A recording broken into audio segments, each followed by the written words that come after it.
Em 2019, uma equipe de arqueólogos egípcios fez uma descoberta incrível. Eles abriram uma tumba que permaneceu intocada por 3.200 anos, no lendário Vale dos Reis. A múmia dentro da tumba estava em uma posição, digamos, peculiar. Suas mãos estavam cruzadas sobre o peito, como se estivesse protegendo algo valioso. Ao removerem as delicadas faixas de linho, os arqueólogos se depararam com um papiro em estado impecável. Mas não era um papiro qualquer. Era uma cópia do misterioso, do enigmático Livro das Cavernas, e o conteúdo daquele papiro foi tão impactante que 5 egiptólogos se recusaram terminantemente a continuar com a tradução. O Livro das Cavernas, um dos textos funerários mais raros e mais poderosos do Egito Antigo. Acredita-se que existam apenas 7 cópias conhecidas no mundo. Todas elas, até então, estavam cuidadosamente pintadas nas paredes das tumbas de faraós das 18 e 19 dinastias.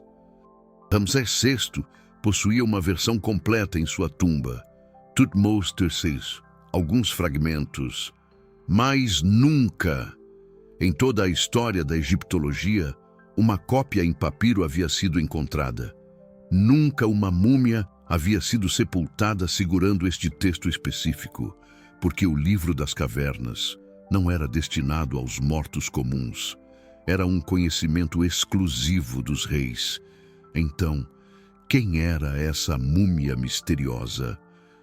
Por que ela guardava um texto proibido? E o que este papiro continha que fez com que arqueólogos experientes, que já haviam presenciado de tudo em suas longas carreiras, se recusassem a continuar a tradução?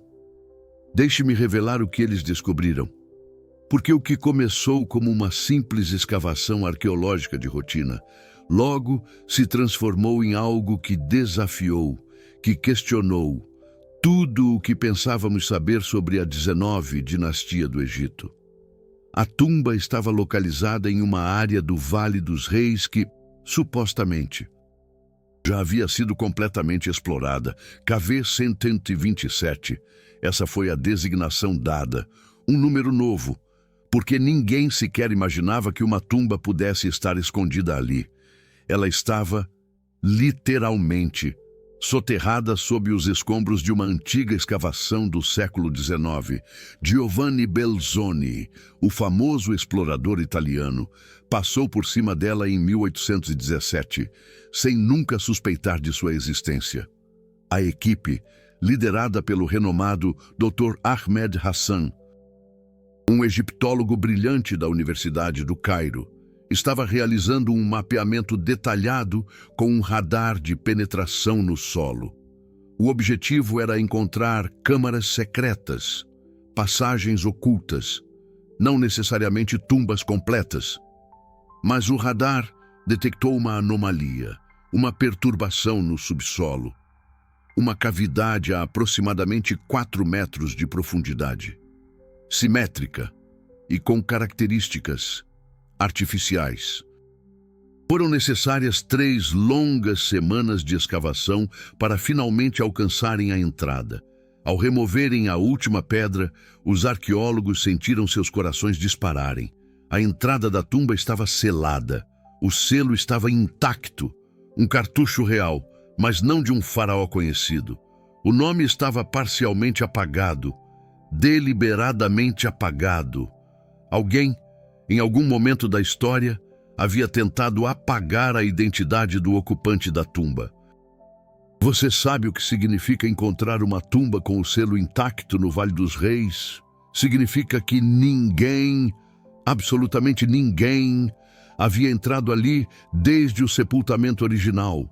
Significa que tudo dentro da tumba estava exatamente como foi deixado há mais de 3.000 anos. Desde a descoberta do túmulo de Tutankhamon em 1922, nenhuma tumba verdadeiramente intacta havia sido encontrada. Esta seria apenas a segunda em quase um século. Dr. Hassan documentou cada detalhe, cada centímetro da entrada, cada hieróglifo, cada marca no selo. E então, ele fez algo que mudaria sua vida para sempre. Ele quebrou o selo e entrou. A tumba era pequena, modesta, uma única câmara, bem diferente das múltiplas e elaboradas câmaras dos grandes faraós. Mas a qualidade da decoração era simplesmente extraordinária. As paredes estavam completamente cobertas com cenas do Livro dos Mortos, cenas vívidas do Duat, o submundo egípcio. E no centro da câmara, imponente, um sarcófago de calcário. O sarcófago, intrigantemente, não possuía inscrições, nenhum nome, nenhum título, nenhuma indicação de quem estava sepultado ali.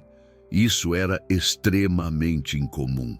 Todo sarcófago egípcio, sem exceção, tinha o nome do seu ocupante.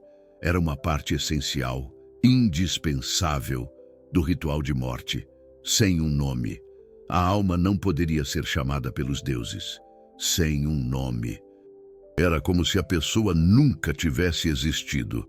Mas havia uma inscrição, uma única inscrição, gravada na tampa do sarcófago. Uma única linha de hieróglifos misteriosos, enigmáticos.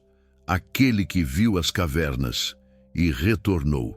Aquele que conhece os nomes secretos. Dr. Hassan fotografou tudo meticulosamente, antes de se atrever a abrir o sarcófago. Quando finalmente removeram a tampa pesada, lá estava, a múmia, em um estado de conservação inacreditável. As faixas de linho eram de uma qualidade excepcional. A mumificação havia sido realizada por verdadeiros mestres na arte. Era evidente que aquele não era um sepultamento comum, mas o que mais chamava a atenção, o que mais intrigava, era a posição das mãos da múmia. Elas estavam cruzadas sobre o peito e não ao lado do corpo, como era a tradição. E entre as mãos, visível através das faixas semi-transparentes, havia algo, um objeto cilíndrico, um papiro. Levou 2 dias inteiros para remover as faixas com cuidado extremo, para não danificar o precioso papiro. Quando finalmente o tiveram em suas mãos, Dr. Hassan soube, instintivamente, que havia descoberto algo extraordinário. O papiro estava em condições quase perfeitas. O texto era legível, e logo nas primeiras linhas, ele viu as palavras que identificavam o documento: o Livro das Cavernas, a jornada através das 12 cavernas do Duat. O Livro das Cavernas descreve a perigosa jornada da alma através do submundo. 12 cavernas, cada uma guardada por deuses e por demônios. Cada caverna possui um nome secreto. Cada guardião possui um nome secreto. Conhecer esses nomes concede poder sobre eles. Permite a alma passar sem ser destruída. Mas este papiro era diferente de todas as versões conhecidas. Possuía seções inteiras que não apareciam em nenhuma outra cópia. Apresentava nomes que não constavam nos textos das paredes das tumbas. Tinha algo que fez o Dr. Hassan prender a respiração, instantaneamente, quando leu. Na 7ª caverna, onde tradicionalmente os textos mencionam o lago de fogo que purifica as almas, este papiro apresentava algo completamente diferente.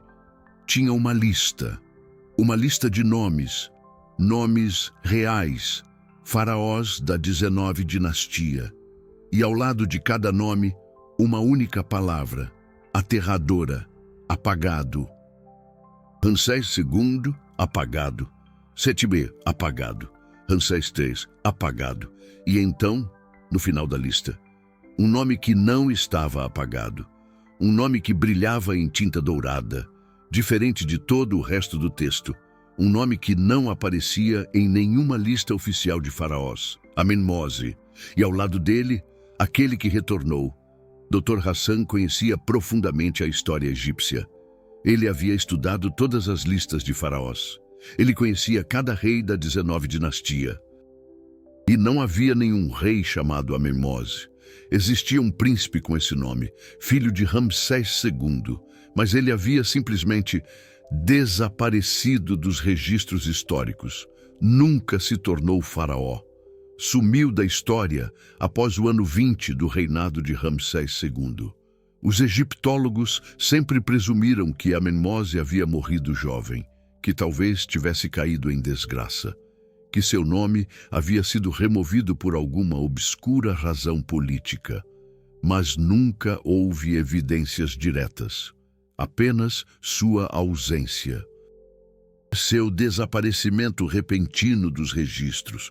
Agora, Dr. Hassan estava segurando a prova, a evidência irrefutável de que Amenmose não havia simplesmente morrido. Ele havia sido apagado.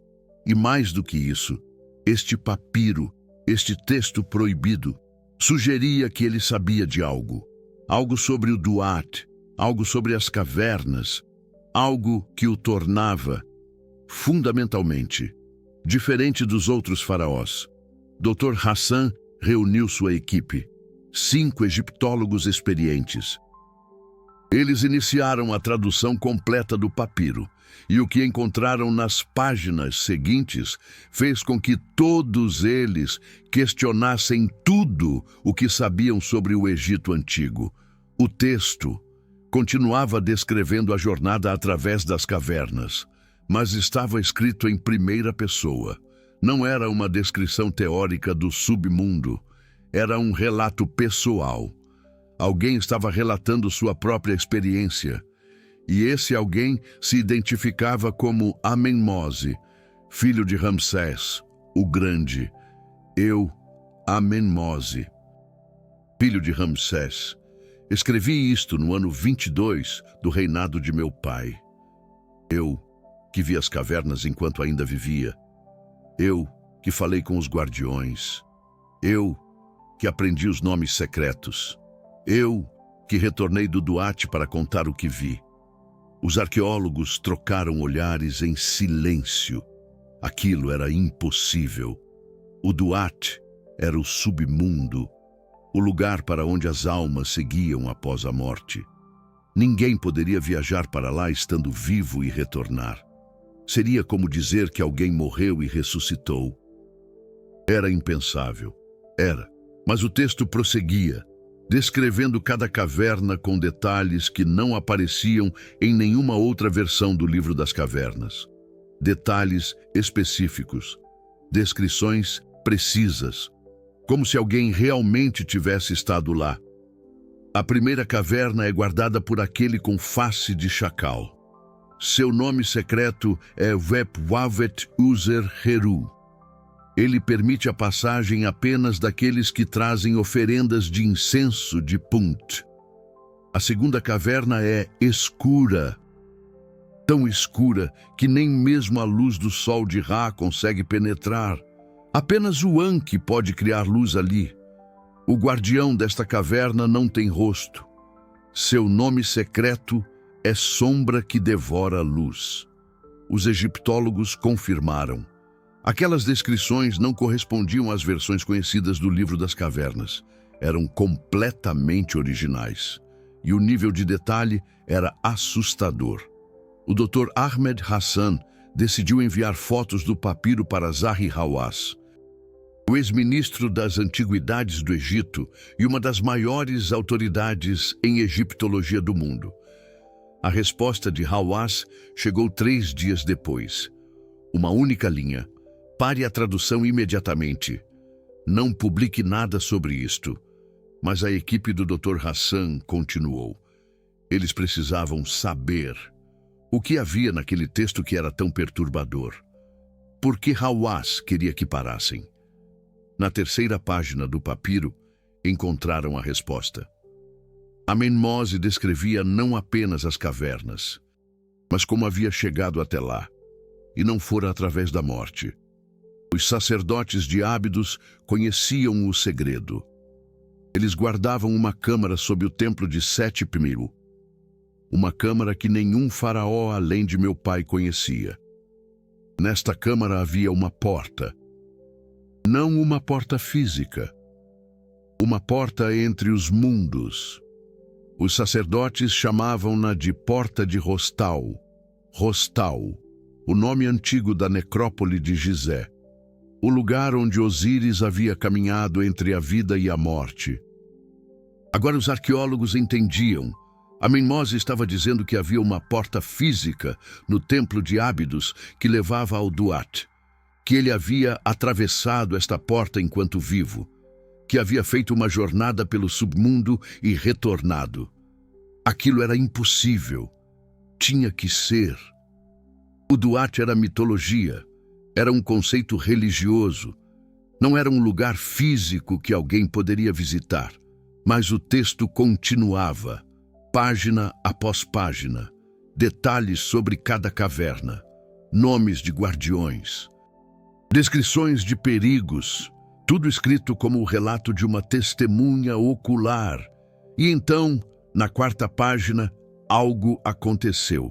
3 dos 5 egiptólogos da equipe se recusaram a continuar.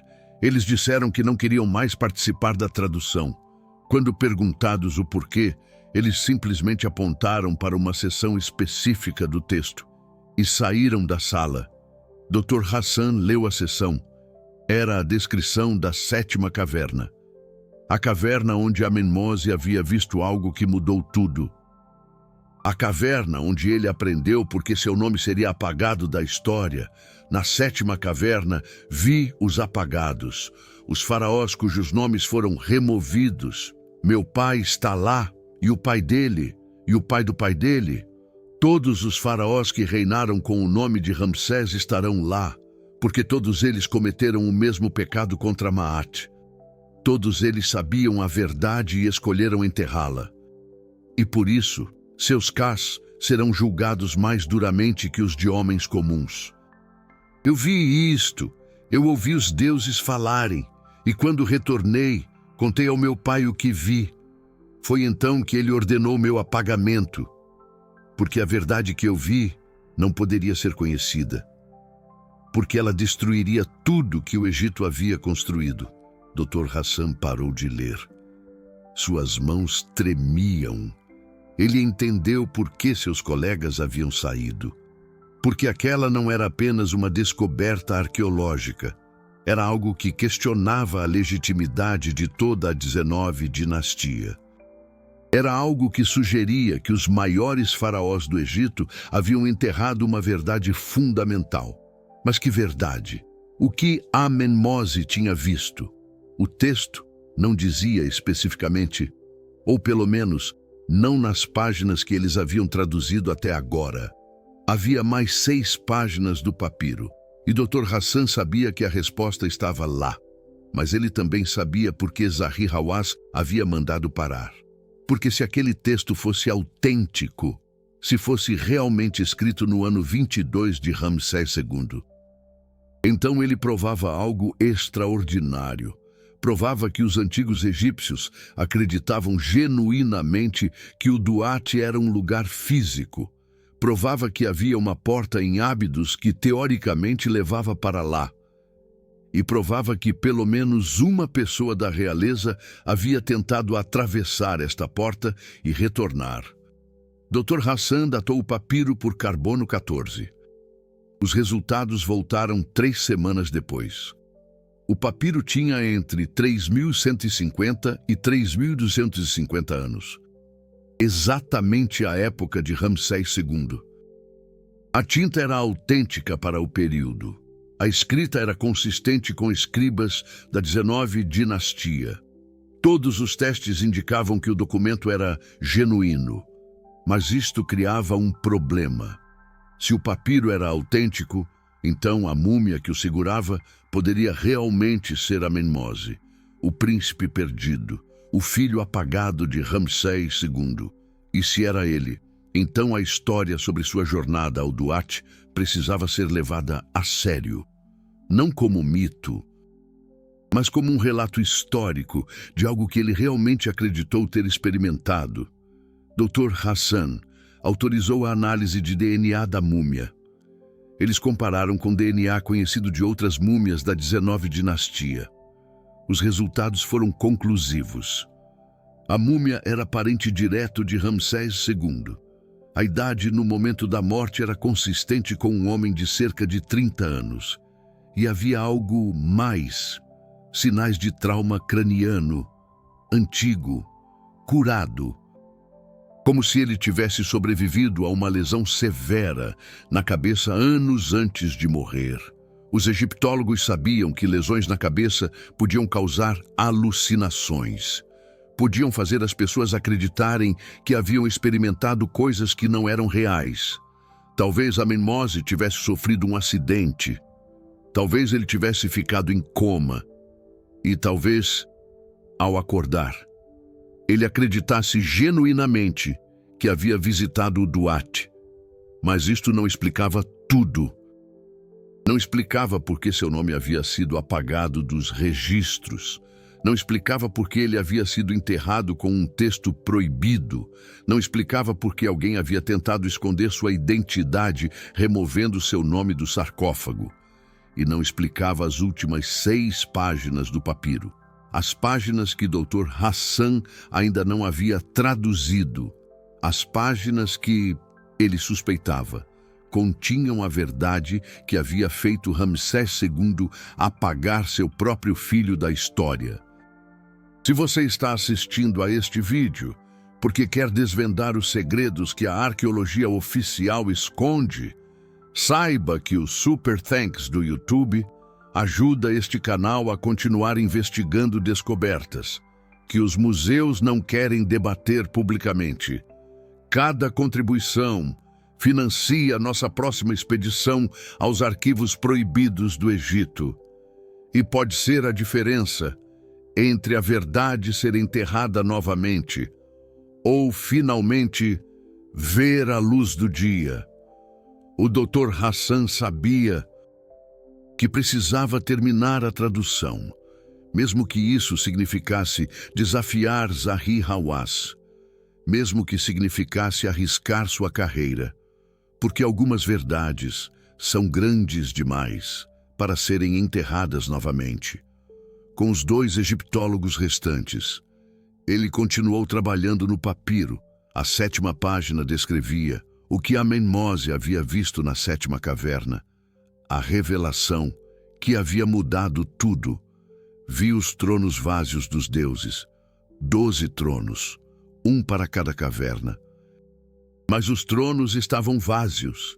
Não havia deuses sentados neles, apenas sombras, sombras deixadas por aqueles que partiram há muito tempo.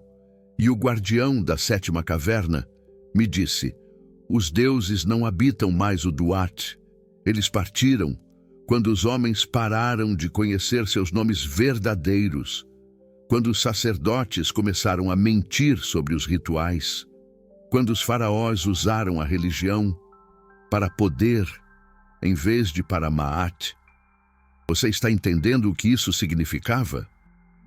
E Menmose estava dizendo que os deuses haviam abandonado o Egito, que eles haviam ido embora, porque os faraós e sacerdotes haviam corrompido a religião, que todo o sistema de crenças que sustentava o Império Egípcio era uma farsa, que os rituais elaborados, as oferendas, as pirâmides, tudo isso era para deuses que não estavam mais lá.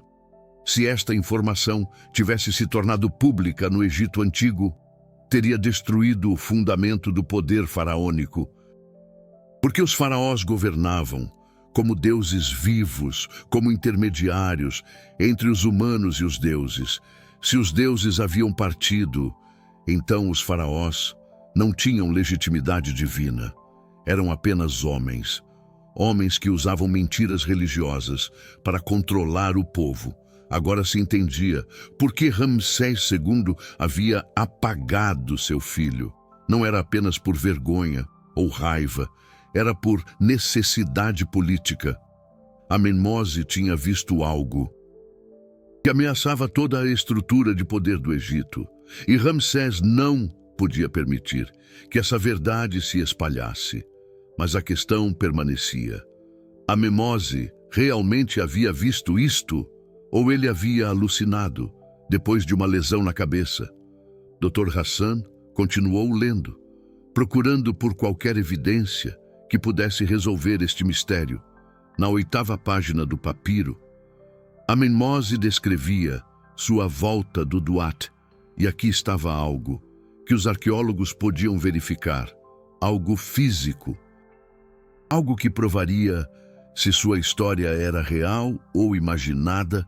Quando retornei, através da porta de Rostal, trouxe comigo uma prova, um fragmento da 7ª caverna, uma pedra que não existe neste mundo, uma pedra que brilha com luz própria, mesmo na escuridão. Escondi esta pedra na câmara secreta, sob o templo de Ábidos. Ela permanece lá até hoje, testemunha silenciosa da verdade que vi. Dr. Hassan leu esta passagem 3 vezes. Amenmose estava dizendo que havia uma câmara secreta sob o templo de Sete I em Ábidos, e que nesta câmara havia uma pedra luminescente, uma pedra de outro mundo. Se esta câmara existisse, se esta pedra existisse, então talvez a história de Amenmose não fosse apenas alucinação. Talvez ele realmente tivesse experimentado algo. Talvez ele tivesse encontrado algo físico que o fez acreditar que havia viajado para o Duat. O problema era que Ábidos estava a centenas de quilômetros de distância. E mesmo se Dr. Hassan quisesse procurar esta câmara, ele precisaria de permissão do Conselho Supremo de Antiguidades. Permissão que provavelmente seria negada, especialmente depois da Ordem de Hawass, para parar a tradução. Mas Dr. Hassan conhecia alguém, um arqueólogo que havia trabalhado em Ábidos por 20 anos. Dr. Roberto Almeida, especialista no Templo de Sete Pero. Se alguém conhecia câmaras secretas naquele templo, seria ele. Dr. Hassan ligou para Dr. Almeida e explicou a situação. Explicou sobre o papiro, sobre Amenmose, sobre a suposta câmara secreta. Ele esperava ceticismo, esperava que Almeida risse dele, mas a resposta que recebeu o deixou sem palavras. Há uma câmara, disse Almeida. Nós a encontramos em 2015. Está sob a ala oeste do templo. Estava selada. Quando abrimos, havia apenas uma coisa dentro. Uma pedra estranha, que nenhum de nós conseguiu identificar. Ela tem uma luminescência fraca, como se estivesse absorvendo luz e a liberando lentamente. Enviamos amostras para análise, mas os laboratórios não conseguiram determinar sua composição exata. Não é nenhum mineral conhecido do Egito, poderia ser meteorito, mas a composição química não corresponde a nenhuma classificação conhecida. Dr. Hassan quase deixou cair o telefone. A câmara existia. A pedra existia exatamente como Amenmose havia descrito, há 3.200 anos. Isto significava que pelo menos parte de sua história era verificável. Ele realmente havia estado naquela câmara. Ele realmente havia escondido algo ali. Mas isto criava mais perguntas do que respostas. De onde vinha esta pedra? Se não era de origem terrestre, então o que era? E se Amenmose realmente tinha encontrado esta pedra em algum lugar, que ele chamava de 7ª caverna do Duat, onde ficava este lugar físico? Dr. Hassan pediu a Almeida para enviar todas as fotos e dados da pedra. Quando os arquivos chegaram, ele os estudou por horas. A pedra era escura, quase preta, com veios de algo que brilhava em verde azulado, sob luz UV. Ela emitia uma fluorescência intensa. Análise espectroscópica. Mostrava elementos que não deveriam estar juntos naturalmente. Era como se alguém tivesse criado esta pedra artificialmente, ou como se ela viesse de um lugar onde as leis naturais eram diferentes. Dr. Hassan sabia que estava entrando em território perigoso. Estava começando a considerar possibilidades que nenhum arqueólogo acadêmico consideraria, mas os fatos estavam diante dele. Amenmose havia descrito uma câmara que realmente existia. Havia descrito uma pedra que realmente estava lá e havia escrito isto há 3.200 anos. Muito antes de qualquer arqueólogo moderno descobrir a câmara, ele continuou traduzindo o papiro. As últimas páginas descreviam não apenas o que Amenmose havia visto, mas suas reflexões sobre o significado de tudo isso e suas instruções para quem encontrasse seu corpo. Aquele que ler isto e acreditar, vá a Ábidos, entre na câmara secreta, veja a pedra, e então decida se os deuses eram reais e partiram, ou se nunca foram reais. E os sacerdotes criaram uma mentira elaborada para controlar os homens. Ambas as verdades são terríveis. Ambas destroem o Egito, como o conhecemos. É por isso que meu pai me apagou. Não por raiva, mas por amor ao Egito, porque ele entendeu que algumas verdades são veneno para civilizações. E às vezes, a mentira compartilhada é mais forte que a verdade solitária.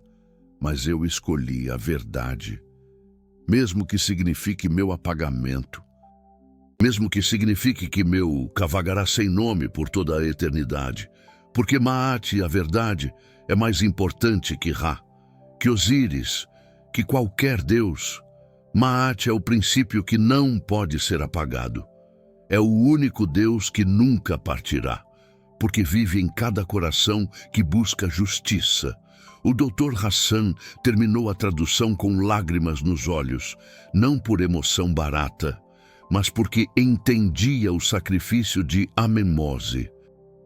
Ele havia escolhido a verdade sabendo que isso significaria sua destruição, sabendo que seu próprio pai o apagaria da história. E ele havia feito isso porque acreditava que a verdade era mais importante que seu próprio legado. Agora, Dr. Hassan enfrentava a mesma escolha. Publicar esta descoberta significaria desafiar as autoridades. Significaria questões incômodas. Significaria que egiptólogos de todo o mundo examinariam cada detalhe procurando falhas. E significaria que ele seria associado para sempre com uma das descobertas mais controversas da egiptologia moderna. Ou ele poderia fazer o que Zahi Hawass havia sugerido: parar, arquivar o papiro, deixar a múmia de Amenmose voltar ao esquecimento, deixar a verdade ser enterrada mais uma vez. Levou 3 dias para Dr. Hassan decidir. 3 dias olhando para o papiro, 3 dias pensando em Amenmose, o príncipe apagado que havia escolhido a verdade acima de tudo. 3 dias considerando que, se Amenmose tinha razão, se os deuses realmente haviam partido, então toda a estrutura da egiptologia moderna era baseada em mal entendidos fundamentais. Porque egiptólogos estudam a religião egípcia como um sistema de crenças completo. Eles assumem que os egípcios realmente acreditavam nos deuses. Mas e se, em algum momento da história, os próprios egípcios descobriram que os deuses não eram reais? E se eles escolheram continuar com os rituais de qualquer forma, porque a religião era útil para manter a ordem social? Esta possibilidade reescreveria todo o entendimento do Egito Antigo. transformaria a religião egípcia de um sistema de crenças genuíno em um programa de controle social sofisticado. Tornaria os sacerdotes não em intermediários dos deuses, mas em manipuladores conscientes das massas. E tornaria os faraós não em governantes divinos, mas em ditadores que usavam a superstição religiosa para manter o poder. Dr. Hassan publicou um artigo preliminar em uma revista acadêmica obscura. Ele descreveu a tumba, a múmia, o papiro, mas ele foi cuidadoso. Ele não afirmou que Amenmose realmente havia viajado ao Duat. Ele apenas apresentou os fatos. A câmara em Ábidos existia. A pedra existia. O papiro era autêntico para o período. E deixou os leitores tirarem suas próprias conclusões. A resposta foi imediata e brutal. Zahi Hawass publicou um artigo refutando as descobertas. Ele argumentou que o papiro era uma falsificação moderna, que a tumba havia sido plantada, que Dr. Hassan estava buscando fama através de fraude. Outros egiptólogos foram mais medidos, mas igualmente céticos. Eles apontaram que ninguém nunca havia encontrado evidência de experiências místicas reais no Egito Antigo. Que o Duat era claramente um conceito metafórico, que a história de Amenmose era obviamente uma fantasia religiosa, não um relato histórico. Mas alguns poucos prestaram atenção. Poucos egiptólogos que haviam encontrado anomalias em suas próprias pesquisas, hieróglifos estranhos que não se encaixavam, textos que pareciam descrever tecnologias impossíveis, artefatos que não podiam ser explicados facilmente e lentamente, muito lentamente. Começou a formar-se uma nova imagem do Egito Antigo, uma imagem mais complexa, uma imagem onde, talvez, os antigos egípcios não fossem tão primitivos quanto assumíamos, onde, talvez, eles soubessem coisas que nós perdemos, onde, talvez, a linha entre mito e história não fosse tão clara quanto os livros didáticos sugeriam. A múmia de Amenmose permanece em um cofre de segurança no Museu do Cairo. O papiro foi digitalizado e está sendo estudado por especialistas de todo o mundo. A pedra de Ábidos está sob análise em 3 laboratórios diferentes, cada um tentando descobrir sua verdadeira origem.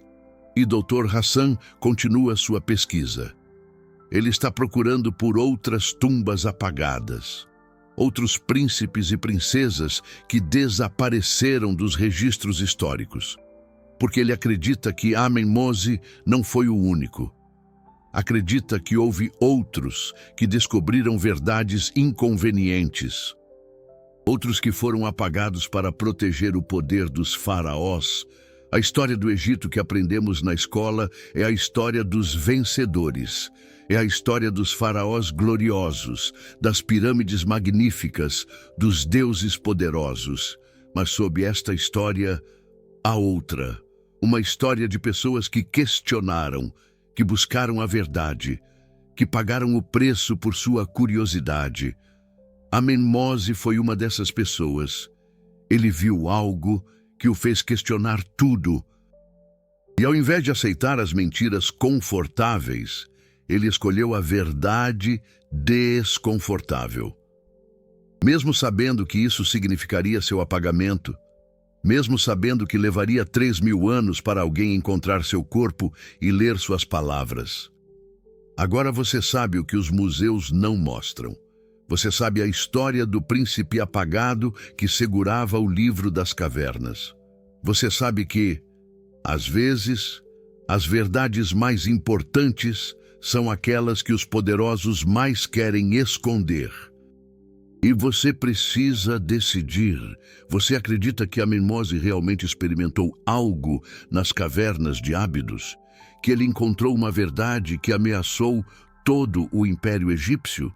Ou você acredita que ele simplesmente teve uma experiência mística após uma lesão na cabeça e interpretou suas alucinações como uma jornada ao submundo?